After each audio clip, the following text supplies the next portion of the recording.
अभी तक तो 2 असाइनमेंट पड़ा हुआ है, तो 2 असाइनमेंट के बाद ये जो नेक्स्ट मतलब टुमारो जो सैटरडे आ रहा है वहां पे मैं असाइनमेंट नंबर 3 दूंगा regarding directional control valve, right.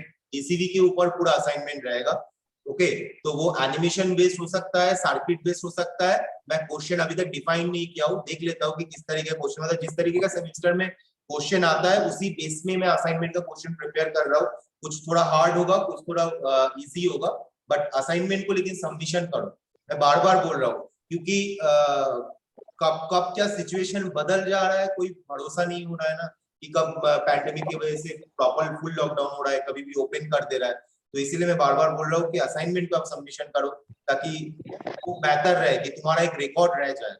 ठीक है, भले अगर 10 क्वेश्चन में अगर 6 क्वेश्चन का आंसर आ रहा है तो 6 क्वेश्चन का आंसर लिख के सबमिशन करो, ठीक है, लेकिन असाइनमेंट को सबमिशन करो ताकि तुम्हारा रिकॉर्ड रह जाए।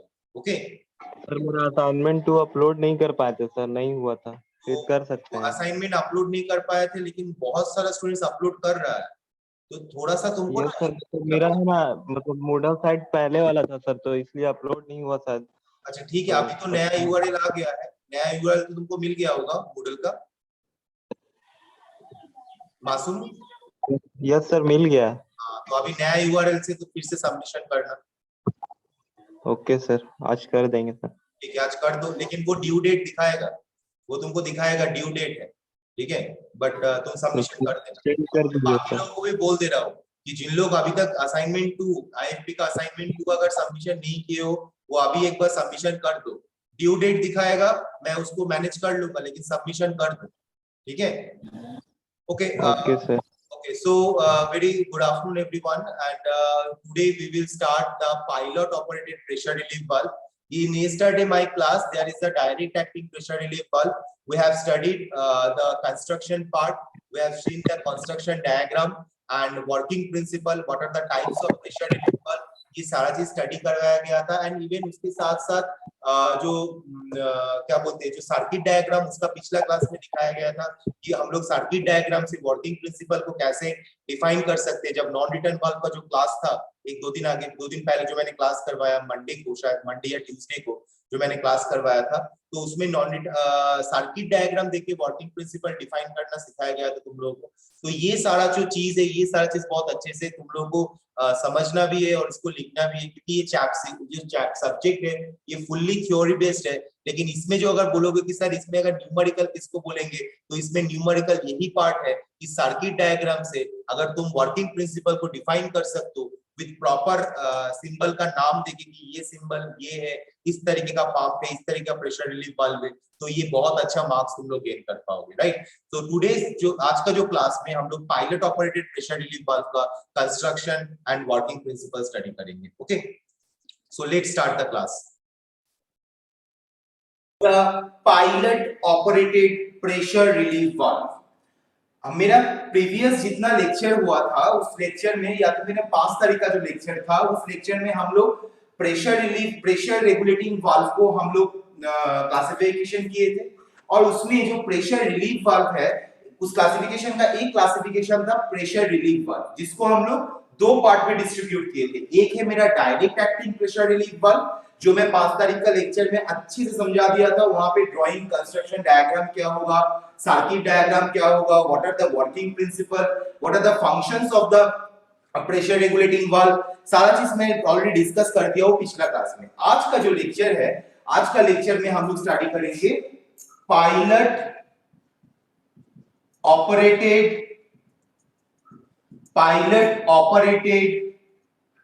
Pressure relief valve, pilot operated pressure relief valve, इसके बारे में आज हम लोग डिस्कशन करेंगे। तो डिस्कशन शुरू करने के पहले हम लोग थोड़ा सा उसका what are the definition of the pilot operated pressure relief valve, वो हम लोग थोड़ा सा स्टडी करेंगे। First of all, what is the definition? It is अ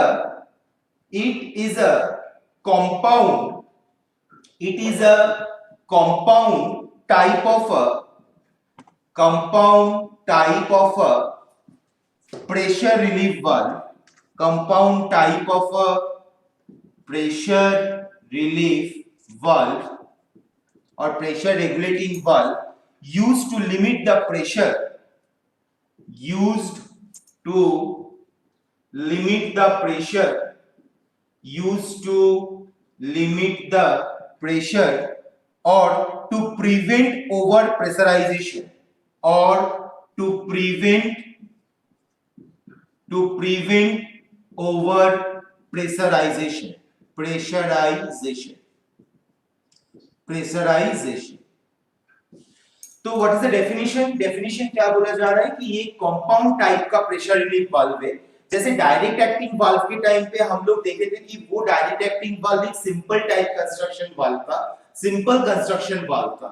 लेकिन प्रेशर रिलीफ वाल्व को हम लोग, pilot operated pressure relief valve को हम लोग compound type of pressure relief valve बोल रहे हैं। जो मेरा क्या काम करता है, जो प्रेशर को लिमिट करता है, जो सिस्टम का जो प्रेशर है उस प्रेशर से अगर मैक्सिमम प्रेशर, अगर पाइपलाइन सिस्टम में अगर मैक्सिमम प्रेशर हो जाता है तो यहाँ पे ये pilot operated pressure relief valve जो उस प्रेशर को लिमिटेड प्रेशर में प्रेशर को लिमिटेड करता है और जो एक्सेस प्रेशर होता है वो एक्सेस प्रेशर को बाईपास करके फिर से वो टैंक में पहुंचा देता है, ऑयल का जो एक्सेस प्रेशर है। और प्रिवेंट ओवर प्रेशराइजेशन, मतलब प्रिवेंट मतलब क्या करता है कि मान लो प्रेशर कंटिन्यूअसली बढ़ रहा है तो continuously according to the variation of the pressure, according to the increase or decrease of pressure, this pressure relief valve, this type of pilot operated pressure relief valve is working is very smoothly and it works also the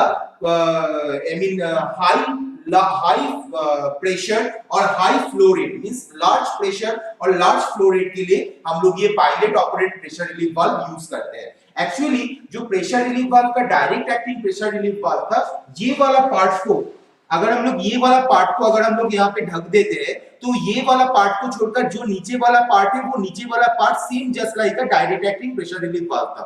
direct acting pressure relief valve का valve हमेशा small amount of pressure और small amount of flow rate के लिए काम करता था। लेकिन अगर उसमें हाई अमाउंट ऑफ प्रेशर और high amount of flow rate of oil अगर जाता है तो उसकी वजह से क्या होता है कि वो direct acting pressure relief valve का जो अंदरूनी जो कंस्ट्रक्शन है वो कंस्ट्रक्शन टूट सकता है और वो direct acting pressure relief valve हमेशा स्मॉल प्रेशर को बाईपास करने के लिए, स्मॉल प्रेशर को टैंक में पहुंचाने के लिए हम लोग हमेशा यूज करते हैं। क्योंकि अगर उसमें लार्ज प्रेशर को अगर हम लोग देते हैं direct acting pressure relief valve में तो वहां उसके लिए हम लोग जो स्प्रिंग का कंस्ट्रक्शन है वो स्प्रिंग का कंस्ट्रक्शन बड़ा करना पड़ेगा और स्प्रिंग का कंस्ट्रक्शन जब भी बड़ा होगा तब क्या होगा कि वो जो एरिया है, जो प्रेशर वाल्व का जो वाल्व बॉडी का एरिया है वो वाल्व बॉडी का एरिया बड़ा करना पड़ता है, जिसकी वजह से जो एग्जांपल ले लो, मान लो ये मेरा direct acting pressure relief valve का एक स्प्रिंग है और यहाँ पे अगर ये जो direct acting pressure relief valve का जो पोपेट था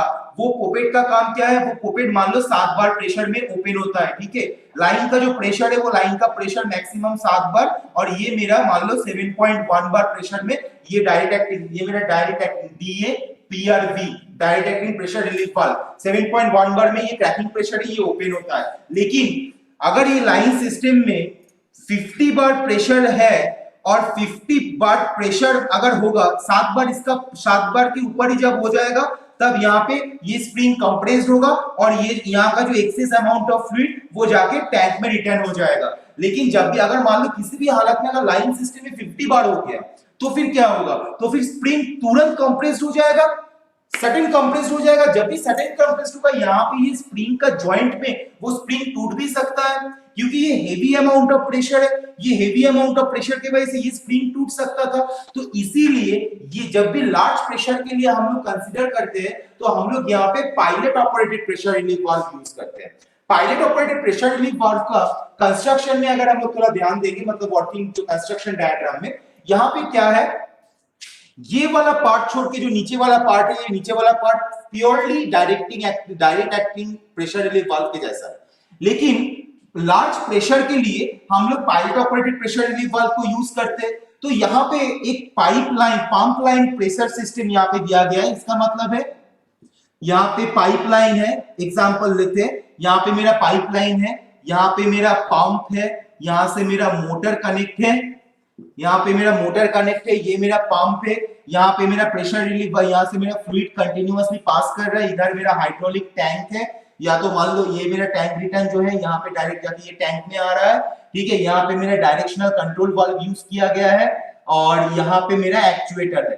ओके, यहाँ पे मेरा एक्चुएटर है। तो मान लो जब भी मेरा फ्लूइड यहां से पास करेगा तो ये वाल्व नॉर्मली क्लोज वाल्व है, मतलब ये वाल्व हमेशा बंद रहता है।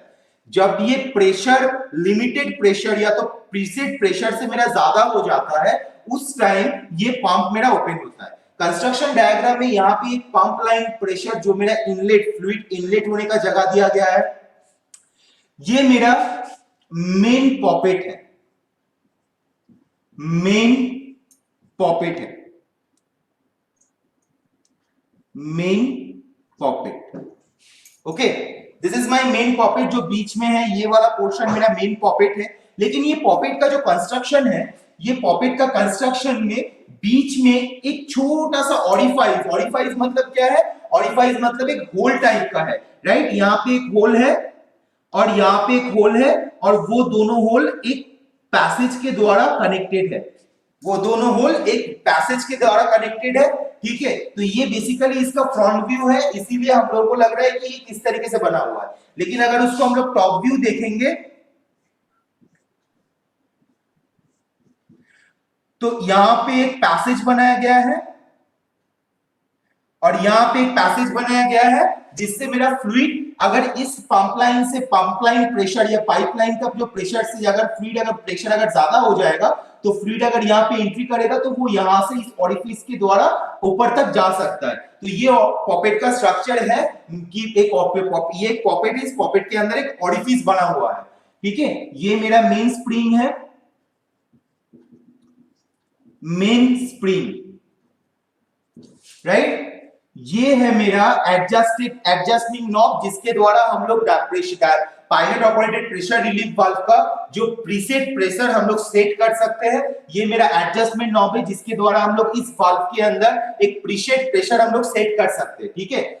उसके बाद ये मेरा है, ये जो है ये मेरा है पायलट पॉपेट, पायलट पॉपेट। ये मेरा है pilot spring, pilot spring, okay. तो अभी कंस्ट्रक्शन डायग्राम अगर हम लोग देखेंगे तो हम लोग कंस्ट्रक्शन डायग्राम में यहाँ पे इनलाइन का सिस्टम है जो पंप लाइन से डायरेक्ट वो प्रेशर रिलीफ वाल्व के अंदर एंट्री कर सकता है। मेन पॉपेट दिया गया है, मेन पॉपेट के अंदर एक ऑरिफाइस है। मेन पॉपेट मेरा एक मेन स्प्रिंग से कनेक्टेड है जो बहुत ही बड़ा डायमीटर का एक स्प्रिंग है जो मेरा हेवी है, जिसका स्ट्रेंथ बहुत ही ज्यादा है। उसके बाद यहाँ पे और एक छोटा सा ऑरिफाइस दिया गया है और इसके अंदर एक एडजस्टमेंट नॉब है, वो एडजस्टमेंट नॉब के आगे एक पायलट पॉकेट दिया गया है और एक एडजस्टमेंट नॉब के यहाँ पे एक स्प्रिंग दिया गया है, एक स्प्रिंग यूज किया गया है, ओके। तो अब मैं देखूंगा कि ये pilot operated pressure relief valve किस तरीके से मेरा काम करता है, वर्क करता है, ओके। तो कैसे काम करता है हम लोग कैसे किस तरीके से देख लेंगे। ध्यान देना कि जब भी मेरा पाइपलाइन, ये मेरा पाइपलाइन है ना जो मेरा पंप के साथ कनेक्टेड हुआ है, तो जब भी मेरा पाइपलाइन के थ्रू से मेरा प्रेशर बढ़ जाता है तब मैं क्या करता हूं थोड़ा।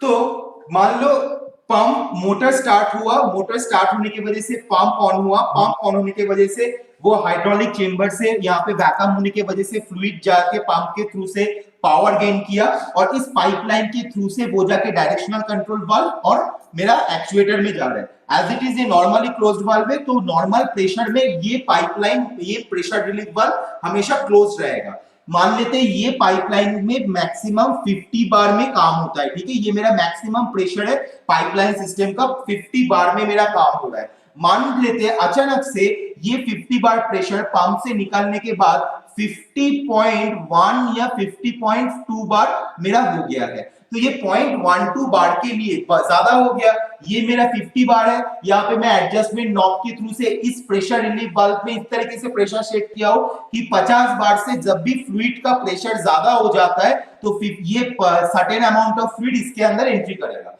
तो मैं मान लेता हूँ 50 बार से प्रेशर 50.2 ना होके 55 बार हो गया। तो वो 5 बार को घटाने के लिए, क्योंकि 5 बार अगर बढ़ गया है तो ऑब्वियसली वो इस लाइन सिस्टम से इजीली जा नहीं पाएगा।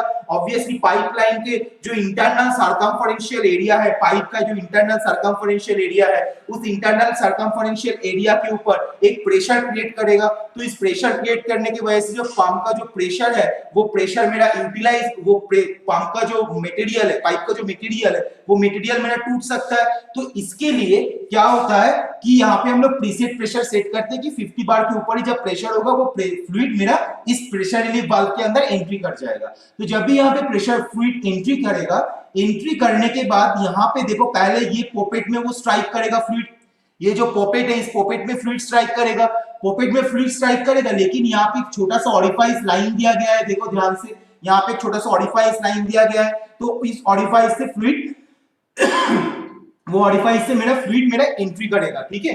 तो जब भी ऑरिफाइस से मेरा फ्लूइड एंट्री करेगा तो सर्टेन अमाउंट ऑफ फ्लूइड यहाँ पे भी रहेगा, ऑरिफाइस से फ्लूइड एंट्री करेगा, ये पूरा एरिया भर्ती होगा, उसके बाद यहां से ये ऑरिफाइस से लेकर ये पूरा एरिया भर्ती होगा, ठीक है। ध्यान देना, सही ढंग से ध्यान देना कि किस तरीके से वो काम हो रहा है, क्योंकि ये वर्किंग प्रिंसिपल अगर तुम लोग समझ जाओगे तो तुम लोगों को बुक से पढ़ने का कोई जरूरत नहीं होगा, तुम लोग आराम से ये वर्किंग प्रिंसिपल को समझ के खुद का लैंग्वेज में तुम सेमेस्टर एग्जामिनेशन में लिख सकते हो तुम लोग। तो मेरा ये पाइपलाइन है जिसमें 50 बार मेरा प्रीसेट प्रेशर है। प्रेशर रिलीफ वाल्व में, pilot acting pressure relief valve में हम लोग इसको प्रीसेट एडजस्टमेंट नॉब के द्वारा 50 बार प्रेशर को प्रीसेट कर दिया। अब जब मेरा प्रेशर मैंने देखा 50 बार से ज्यादा हो गया, 55 बार हो गया, please take an example, right, इसे एग्जांपल वालों 50 बार से वो 55 बार में हो गया, तो सर्टेन अमाउंट ऑफ फ्लूइड तुरंत इसके अंदर एंट्री करेगा, प्रेशर रिलीफ वाल्व के अंदर एंट्री करेगा। तो प्रेशर रिलीफ वाल्व के अंदर जब भी एंट्री करेगा तो वो इस पोर्शन में जाके स्ट्राइक करेगा, जब भी वो इस पोर्शन में जाके स्ट्राइक करेगा तो यहाँ पे एक ऑरिफाइस है, it's a very small hole orifice, जिसके थ्रू से वो फ्लूइड ऑरिफाइस के थ्रू से ऊपर तक पहुंचेगा, और ये पूरा एरिया जहां पे स्प्रिंग दिया हुआ है, ये पूरा एरिया फ्लूइड से कवर होगा। और यहाँ पे भी एक छोटा सा ऑरिफाइस दिया हुआ है कि वो जो फ्लूइड यहाँ पे आया तो वो इस ऑरिफाइस से ये वाला एरिया, पॉकेट के आगे वाला एरिया में भर्ती हो सके। तो इस कंडीशन में ये मेरा ऊपर वाला पोर्शन ए और ये मेरा नीचे वाला पोर्शन बी, ये दोनों पोर्शन का जो प्रेशर है वो दोनों पोर्शन का प्रेशर मेरा सेम है, क्योंकि जितना प्रेशर का फ्लूइड यहाँ पे है उतना प्रेशर का फ्लूइड मेरा यहाँ पे भी है, राइट। तो दोनों एरिया में प्रेशर मेरा सेम है, तो पॉकेट अपना पोजीशन में ही रहेगा और ये वाला टैंक में कोई फ्लूइड, ये वाला जो पैसेज है इस पैसेज से मेरा कोई फ्लूइड क्रॉस नहीं करेगा। तो यहाँ पे जब भी मेरा फ्लूइड आना शुरू करेगा, ये फ्लूइड क्या करेगा, ये पॉकेट को क्या करेगा, प्रेशराइज करेगा, ये पॉकेट को प्रेशराइज करेगा, तो ये पॉकेट का मोशन इस डायरेक्शन में होगा कि क्योंकि यहाँ पे एक स्प्रिंग लगा हुआ है, तो स्प्रिंग मेरा क्या होगा, स्प्रिंग मेरा इस तरह से कंप्रेस्ड होगा, देखो स्प्रिंग मेरा कंप्रेस्ड होगा, तो पॉकेट मेरा क्या होगा, पॉकेट का मोशन इस डायरेक्शन में होगा। जब भी पॉकेट का मोशन इस डायरेक्शन में होगा तो फ्लूइड क्या करेगा, ये पॉकेट का मोशन इस डायरेक्शन में से फ्लूइड यहां से जाने के बाद ये वाला जो पैसेज है, देखना ध्यान देना, ये वाला जो पैसेज है, राइट, ये वाला पैसेज से फ्लूइड जाके टैंक रिटर्न में चल जाएगा, राइट। तो ऊपर वाला पहला जो मेरा काम होता है, पहले pressure relief valve, pilot operated pressure relief valve में जो extra amount of pressurized oil वो डायरेक्ट मेन जो मेरा पॉकेट है उसको मेरा स्लाइडिंग नहीं करवाता है, वो क्या करता है, डायरेक्ट मेन पॉकेट का जो ऑरिफाइस से वो फ्लूइड एंट्री होके उसके बाद स्प्रिंग वाला पोर्शन में आता है यहाँ पे, उसके बाद वो यहाँ पे एक स्मॉल ऑरिफाइस, देखो यहाँ पे एक स्मॉल ऑरिफाइस है, ये स्मॉल ऑरिफाइस से वो फ्लूइड ऊपर तक जाएगा, ऊपर तक जाने के बाद वो इस पॉकेट के ऊपर प्रेशर क्रिएट करेगा, तो स्प्रिंग के द्वारा, स्प्रिंग से बायस्ड हुआ है ये पॉकेट, तो वो स्प्रिंग इस तरीके का होगा स्प्रिंग, तो पॉकेट इसको जगह छोड़ देगा, तो फ्लूइड यहाँ पे जाके ये जो मेरा पैसेज है, ये जो मेरा पैसेज है वो यहां से जाके टैंक रिटर्न में एंट्री करेगा। जब भी वो फ्लूइड यहां से पास हो जाएगा उस टाइम यहां का प्रेशर ज्यादा है और यहां का प्रेशर कम हो जाएगा ना, क्योंकि ध्यान देना, मान लो ये मेरा दो सेक्शन है, यहाँ पे सर्टेन अमाउंट ऑफ फ्लूइड है, यहाँ पे सर्टेन अमाउंट ऑफ फ्लूइड है, ये फ्लूइड का प्रेशर मान लेते हैं 5 बार, ये यहाँ का फ्लूइड का प्रेशर मान लेते हैं 5 बार, तो दोनों एरिया में 5 बार प्रेशर का फ्लूइड है। अब मैं क्या कर रहा हूं, अब मैं इस यहाँ पे एक मैं पैसेज कर दिया, जिसकी वजह से क्या हुआ कि ये यहाँ का जो 5 बार का फ्लूइड वो मेरा बाईपास हो गया। जब भी यहाँ पे बाईपास होगा तब यहाँ पे वो क्या 5 बार रहेगा, ऑब्वियसली नहीं रहेगा, तो वो 5 बार से उसका जो प्रेशर वो मेरा डिक्रीज करेगा, धीरे धीरे डिक्रीज होगा। 5 बार का प्रेशर डिक्रीज होगा तो ऑब्वियसली इस एरिया का जो प्रेशर है ये प्रेशर मेरा बहुत ज्यादा होगा। तो जब भी ये प्रेशर बहुत ज्यादा होगा तब भी वो ये जो मेरा सेपरेटिंग लाइन है, ये सेपरेटिंग लाइन के ऊपर एक अपथ्रस्ट क्रिएट करेगा, राइट। तो यहाँ पे वही चीज होता है कि जब भी मेरा पॉकेट का मूवमेंट शुरू होता है तो फ्लूइड यहाँ से लेके पास करके ये जो मेरा बाईपास से वो टैंक में रिटर्न होता है। जब भी ये प्रोसीड्यूर शुरू होता है तब इस एरिया में जो प्रेशर है वो प्रेशर मेरा कम रहता है। ओके, सो जब भी यहाँ पे मेरा पैसेज होता है, यहाँ पे मेरा फ्लूइड, यहाँ पे पॉकेट मेरा इस साइड इस डायरेक्शन में आ गया तो फ्लूइड मेरा बाईपास हो गया। जब भी मेरा फ्लूइड बाईपास हो जाएगा तो पॉकेट का इस एरिया में जो प्रेशर था, जब ये बाईपास नहीं हुआ था, जब ये स्प्रिंग कंप्रेस नहीं हुआ था, जब ये पॉकेट अपना पोजीशन पे था, तो उस टाइम ये क्रॉस सेक्शन एरिया का प्रेशर, फ्लूइड का प्रेशर, ये क्रॉस सेक्शन एरिया का फ्लूइड का प्रेशर दोनों इक्वल था। जैसे यहाँ पे 5 बार, यहाँ पे भी कितना एक्स्ट्रा बढ़ा है, 5 बार बढ़ा है, तो यहाँ पे 5 बार, यहाँ पे भी 5 बार था। लेकिन जब भी वो फ्लूइड जाके पॉकेट के ऊपर फोर्स दिया, बैक फोर्स दिया, आई मीन स्ट्राइक किया, ये पॉकेट स्प्रिंग के द्वारा बाइस्ड है, तो ये स्प्रिंग क्या होगा, ये स्प्रिंग मेरा कंप्रेस्ड होगा। जब भी मेरा स्प्रिंग कंप्रेस्ड होगा तब पॉकेट क्या करेगा, पॉकेट उस डायरेक्शन में मोशन करेगा। जब भी वो पॉकेट उस डायरेक्शन में मोशन करेगा तो क्या करेगा, तो ये फ्लूइड जाके यहां से बाईपास होकर टैंक में चल जाएगा। जब भी चल जाएगा तब इस क्रॉस सेक्शन का एरिया में जो फ्लूइड है उसका प्रेशर कम होगा, इस क्रॉस सेक्शन एरिया में जो फ्लूइड है उसका प्रेशर ज्यादा होगा। जब भी इसका प्रेशर ज्यादा हो गया और इसका प्रेशर मेरा कम हो गया तब ये यहाँ का फ्लूइड इस पॉकेट के ऊपर प्रेशर देगा और ये पॉकेट मेरा ऊपर की तरफ मूवमेंट करेगा, क्योंकि ये भी मेरा स्प्रिंग से कनेक्टेड है। तो ये पॉकेट जब ऊपर की तरफ मूवमेंट करेगा तो स्प्रिंग मेरा क्या होगा, स्प्रिंग मेरा कंप्रेस्ड होगा, स्प्रिंग कंप्रेस्ड होगा तो ये पॉकेट ऊपर की तरफ मूवमेंट करेगा। तो यहाँ पे जो मेरा पैसेज है, देखो ये डायरेक्ट यहाँ पे जो मेरा पैसेज है, इस पैसेज से मेरा फ्लूइड जाके टैंक में वापस आ जाएगा, राइट। जब भी यहाँ पे टैंक में वापस आ जाएगा तो फिर एक सर्टेन टाइम के बाद ये यहाँ का लाइन का जो प्रेशर है वो फिर से 50 बार में आ गया, तो फिर ये पॉकेट ऑटोमेटिकली वो नीचे की तरफ आ जाएगा, क्योंकि ये स्प्रिंग तो कंप्रेस्ड होकर रहेगा। लेकिन जब भी मेरा यहाँ का प्रेशर भी कम हो जाएगा, क्योंकि ये 55 बार अगर मान लो 5 मिनट तक चला तो 5 मिनट ये पॉकेट वाला ऊपर की तरफ रहेगा। लेकिन जब भी ये लाइन का सिस्टम अगर फिर से वापस आ जाता है 50 बार में, ये बाईपास हो जाने के बाद, तब वो पॉकेट ऑटोमेटिक यहाँ का प्रेशर कम हो जाएगा, घट जाएगा फ्लूइड का, तो वो पॉकेट ऑटोमेटिकली क्या होगा, अपने जगह में वापस आ जाएगा। यहाँ का पॉकेट भी स्प्रिंग के द्वारा बायस्ड है तो यहाँ का पॉकेट भी ऑटोमेटिकली वापस आ जाएगा। तो इस तरीके से ये मेरा pilot operated pressure relief valve इस ढंग से मेरा काम करता है कि ये मेरा इसका वर्किंग प्रिंसिपल है, ठीक है। तो ये वर्किंग प्रिंसिपल में सबसे जो मेन इंपॉर्टेंट चीज है कि once the pilot valve is open, there is pressure drop across the main valve. Pressure drop मतलब जब भी पायलट वाल्व ओपन होगा मेरा फ्लूइड यहां से जाके ये बाईपास से मेरा फ्लूइड क्रॉस निकल जाएगा। जब भी यहाँ पे इस पायलट वाल्व ओपन होगा फ्लूइड मेरा निकल जाएगा तो ऑब्वियसली यहाँ पे प्रेशर ड्रॉप होगा, मतलब पहले जो प्रेशर रहेगा उससे मेरा कम प्रेशर हो जाएगा। जब भी यहाँ पे कम प्रेशर होगा इस एरिया में मेरा प्रेशर ज्यादा हो जाएगा। जब भी इस एरिया में प्रेशर ज्यादा होगा तो ऑब्वियसली ये पॉकेट के ऊपर ज्यादा फोर्स आएगा, तभी ये पॉकेट ऊपर की तरफ जाएगा और फ्लूइड मेरा यहाँ से वापस आ जाएगा। तो ये मेरा pilot operated pressure relief valve का वर्किंग प्रिंसिपल है। अब पहला दो चीज ध्यान देना है कि these valves are capable to handle what is the advantage of this pressure relief valve. These valves are capable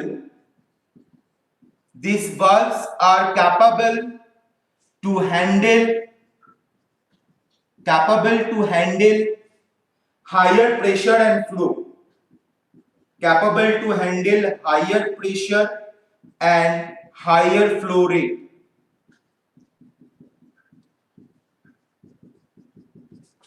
Second one, it is also much smaller. It is also much smaller than direct acting valve. Direct acting valve. It is also much smaller than direct acting valve. related for same pressure और rated for same pressure.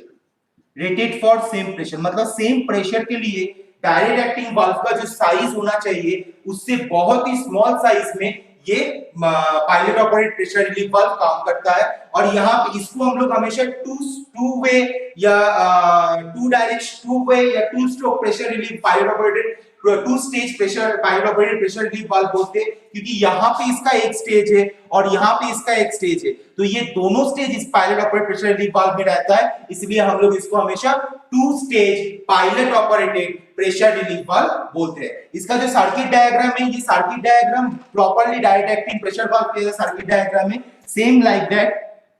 This is my motor, this is my motor and it is coupled with this is my pump, it is coupled with the motor।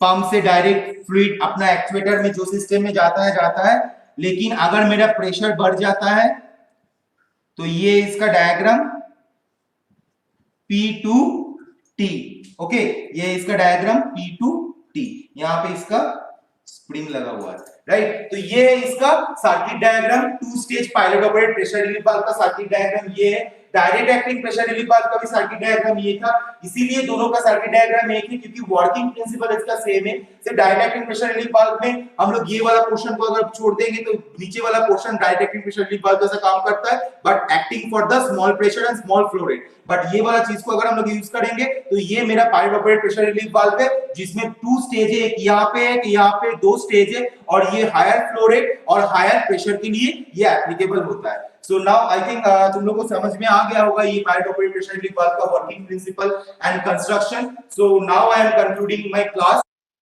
So now students, do you have any doubt related to this topic, pilot operated pressure relief valve?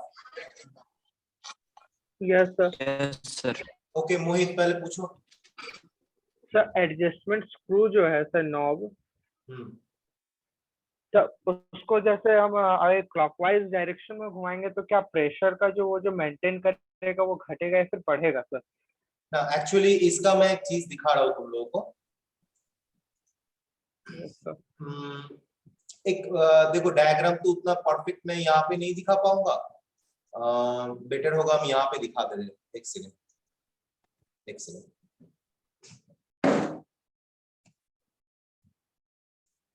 One second.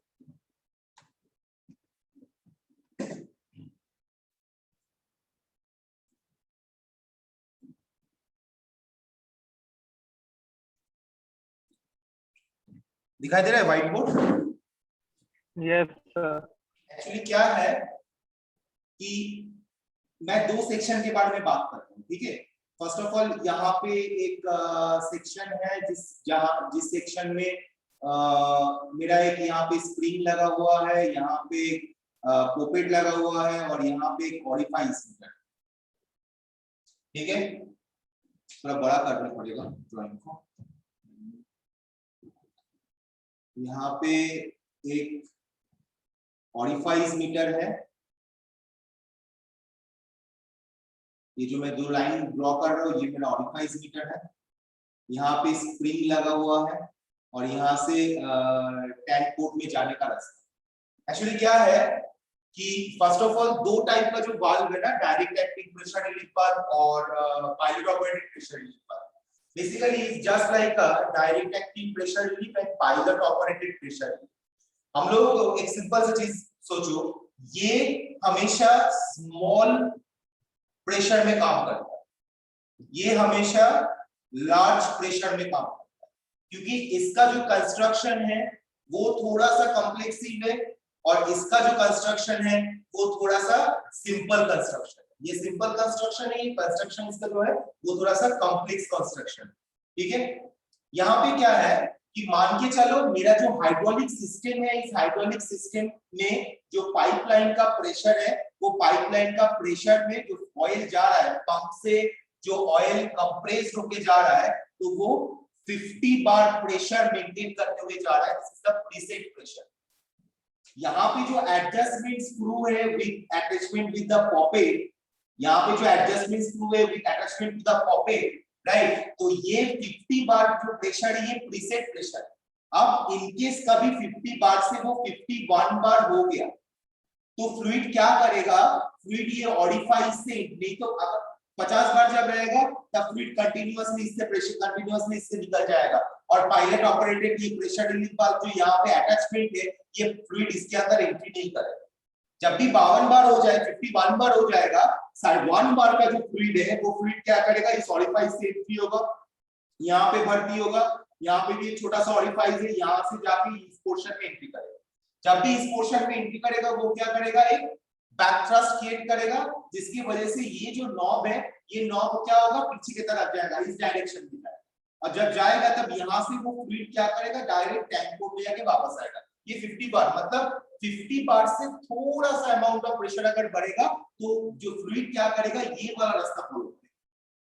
लेकिन अगर 52 बार हो गया या 53 बार हो गया तो fluid same रास्ता follow करेगा, सेम रास्ता फॉलो करते हुए यहाँ पे आएगा। लेकिन जब फ्लूइड ये वाला पोर्शन के बारे में सोचना, ये वाला पोर्शन के बारे में सोचना जो स्प्रिंग से ऑलरेडी अटैच्ड है, जो मेरा स्प्रिंग से ऑलरेडी अटैच्ड है, सर्टेन अमाउंट ऑफ लिक्विड जब इस पोर्शन में चल के यहाँ से वापस आ गया तो ऑब्वियसली इस पोर्शन का, ये वाला इसका ऊपर वाला पोर्शन का प्रेशर क्या होगा, कम होगा या ज्यादा होगा, कम होगा या ज्यादा होगा, कम होगा सर, कम होगा। तो जब कम होगा तब ऑब्वियसली ये जो मेरा पोपेट है, ये पोपेट के ऊपर एक अपथ्रस्ट क्रिएट होगा due to this 3 bar, due to this extra 3 bar. 50 bar मेरा नॉर्मल प्रेशर है, प्रीसेट प्रेशर है, 50 बार से ऊपर गया, कितना एक्स्ट्रा गया, 3 बार प्रेशर एक्स्ट्रा गया, वो क्या करेगा, इस पोपेट के ऊपर एक प्रेशर क्रिएट करेगा तो पोपेट ऊपर तक चल जाएगा और जब भी पोपेट ऊपर तक चल जाएगा तब डायरेक्ट जाके वो direct active pressure relief valve जैसा काम करेगा। लेकिन अगर कम प्रेशर है, 1 बार प्रेशर है, जो 1 बार प्रेशर क्या करता है, वो ऊपर जाके डायरेक्टली यहाँ पे आके बैक थ्रस्ट क्रिएट करता है और यहाँ से निकलता है, राइट। अब ये एडजस्टमेंट नॉब का काम भी एक कैसा काम है, अगर मान के चलो ये हाइड्रोलिक कॉइल लाइन का प्रेशर अगर 50 बार में प्रीसेट ना होके 55 बार में प्रीसेट करना पड़ा, तो मैं क्या करूंगा, इसको एंटी क्लॉकवाइज डायरेक्शन में रोटेट करूंगा। एंटी क्लॉकवाइज डायरेक्शन में रोटेट करके अभी पॉकेट का पोजीशन यहाँ पे है, एंटी क्लॉकवाइज डायरेक्शन में रोटेट करके मैं पॉकेट का पोजीशन क्या कर दूंगा, इस पोजीशन में रख दूंगा, ताकि जब भी वो 55 बार से 56, 57, 58 बार होगा तो फ्लूइड जाके यहाँ पे ज्यादा अमाउंट का भरना शुरू करेगा। क्योंकि पहला कंडीशन में पॉकेट का कंडीशन ये इनिशियल कंडीशन, सेकंड कंडीशन में मैं नॉब को घुमा के अगर इस कंडीशन में कर दूंगा और फ्लूइड अगर इस पोर्शन में अगर जमना शुरू कर रहा है तो अगर पहला कंडीशन में तुरंत प्रेशर क्रिएट करेगा, लेकिन दूसरा कंडीशन में क्या होगा, फ्लूइड जमने में थोड़ा टाइम लगेगा, फ्लूइड प्रेशर क्रिएट करने में या थ्रस्ट अप्लाई करने में पोपेट के ऊपर ज्यादा टाइम लेगा, तो ज्यादा टाइम लेगा तो ये पोपेट के ऊपर प्रेशर क्रिएट करते करते वो जो 3 बार या 5 बार एक्स्ट्रा बढ़ गया है हाइड्रोलिक लाइन के अंदर, तो वो क्या करेगा, बढ़ते बढ़ते इसके ऊपर जब प्रेशर क्रिएट करेगा तब जाके वो यहाँ से नीचे निकल जाएगा, राइट। ये एडजस्टमेंट नॉब को हम लोग एडजस्ट करके रोटेट करके एंटी क्लॉकवाइज डायरेक्शन में रोटेट करके हम लोग इसका प्रेशर को डिफाइन कर सकते हैं कि कितना प्रेशर मेरा प्रीसेट प्रेशर होना चाहिए। हमें क्लियर हुई? Yes sir. Okay, next Mukesh. Sir sir जो अब थ्रस्ट फोर्स लग रहा था सर, वो तो स्टार्टिंग में भी तो लग सकता है सर, वो स्टार्टिंग में और सर वो ऑफिस मीटर के वो स्टार्टिंग में लग सकता है, ऑब्वियसली लग सकता है। मैं तुमको एक बेसिक एग्जांपल दे रहा हूं। मान के चलो कि तुम्हारे पास एक मेटल है, ठीक है, वो मेटल 3 किलोन्यूटन फोर्स अगर अप्लाई करेंगे तो वो टूट जाएगा, ठीक है।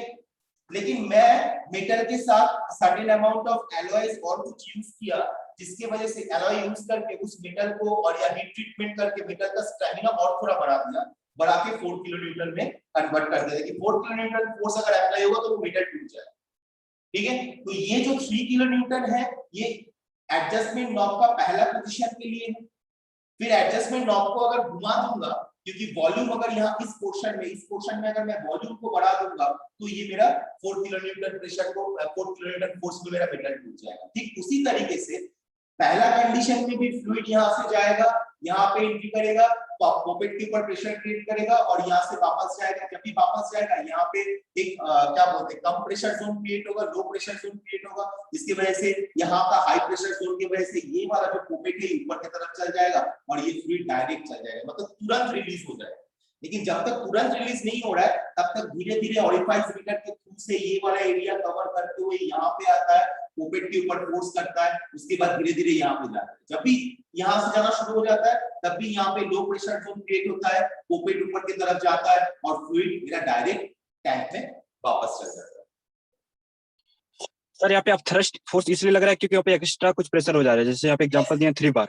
Yes yes, actually direct acting pressure relief valve में क्या है कि हम लोग low pressure small pressure zone के लिए उसको यूज करते थे, ठीक है, तो इसीलिए हम लोगों को पायलट का जरूरत ही नहीं पड़ता, राइट। यहाँ पे pilot operated pressure relief valve मतलब जो ऊपर वाला पोर्शन है ये मेरा पायलट है, ये मेरा पॉकेट है, राइट। बट बाकी अगर इसको अगर बात मतलब इसको अगर मैं इरेज करूंगा तो ये वाला जो पार्ट है ये fully direct active pressure relief valve, fluid जाएगा डायरेक्ट टैंक में जाएगा, जाएगा टैंक में जाएगा। लेकिन सिंपल एक काम किया गया है पायलट ऑपरेटेड में कि ये जो यहाँ पे जो पॉकेट है जो डायरेक्ट एक्टिंग में भी था उस पॉकेट में मैंने ऑरिफाइस मेंटेन किया, वो ऑरिफाइस से फ्लूइड, ऑरिफाइस का क्या है, ऑरिफाइस का डायमीटर छोटा होता है या बड़ा होता है, ये बताओ, फ्लूइड मैकेनिक्स से बोला गया छोटा होता छोटा होता है सर। छोटा होता है, ऑरिफाइस का डायमीटर वेरी स्मॉल डायमीटर होता है, तो स्मॉल डायमीटर से फ्लूइड धीरे धीरे जाएगा, धीरे धीरे जाएगा, जब धीरे धीरे जाएगा धीरे धीरे यहाँ पे भर्ती होगा, धीरे धीरे यहाँ पे भर्ती होगा, क्योंकि उस टाइम मेरा मान लो यहाँ पे 50 बार है, 50 बार से मेरा प्रेशर थोड़ा सा बढ़ा है, 51 बार बढ़ा है, 50.3 बार बढ़ा है, 50.4 बार हुआ है, तो 0.3 0.4 को एडजस्ट करने के लिए ये यहाँ पे ऑरिफाइस को दिया गया है ताकि वो ऑरिफाइस को धीरे धीरे जाएगा, पोपेट के ऊपर प्रेशर क्रिएट करेगा, यहाँ पे जगह बनेगा तो वो यहाँ से रिलीज हो जाएगा, ठीक है। ये तो प्रेशर तो कंटिन्यूअसली, तो प्रेशर तो पंप तो क्या कर रहा है, पंप कंटिन्यूअसली पंपिंग एक्शन कर रहा है, इसकी वजह से प्रेशर कंटिन्यूअसली बढ़ता जा रहा है, तो इसीलिए जब 50 की से थोड़ा सा ज्यादा बढ़ेगा तब फ्लूइड ऊपर की तरफ जाके यहाँ पे एक्शन, यहाँ पे एक्टिंग होगा, ठीक है। लेकिन अगर मान लो इनकेस बहुत ज्यादा बढ़ गया तब ये पोपेट के ऊपर यहाँ से तो जाएगा, जाके यहाँ से निकलेगा, लो प्रेशर जो क्रिएट होगा तुरंत वो पोपेट के ऊपर फोर्स अप्लाई करेगा, पोपेट ऊपर चल जाएगा और डायरेक्ट वो टैंक पे वापस चल जाएगा। Yes sir. Okay, clear. Anybody having any question? Anybody having any question? Any students having any question? No sir. Okay. Okay, so thank you for attending class. ये जो pilot operated pressure relief valve का ये जो video lecture था, ये video lecture group में मैं provide कर दे रहा हूँ, YouTube में अपलोड तो ऑलरेडी हो गया, और लाइव क्लास का वीडियो लेक्चर मैं अपलोड नहीं करता हूँ, लाइव क्लास का वीडियो लेक्चर मेरे YouTube में है, जो लोग सब्सक्राइब किए उसको मिल ही जाएगा, बाकी ये वीडियो मैं सेंड कर दूंगा। Okay, so thank you everyone for attending class.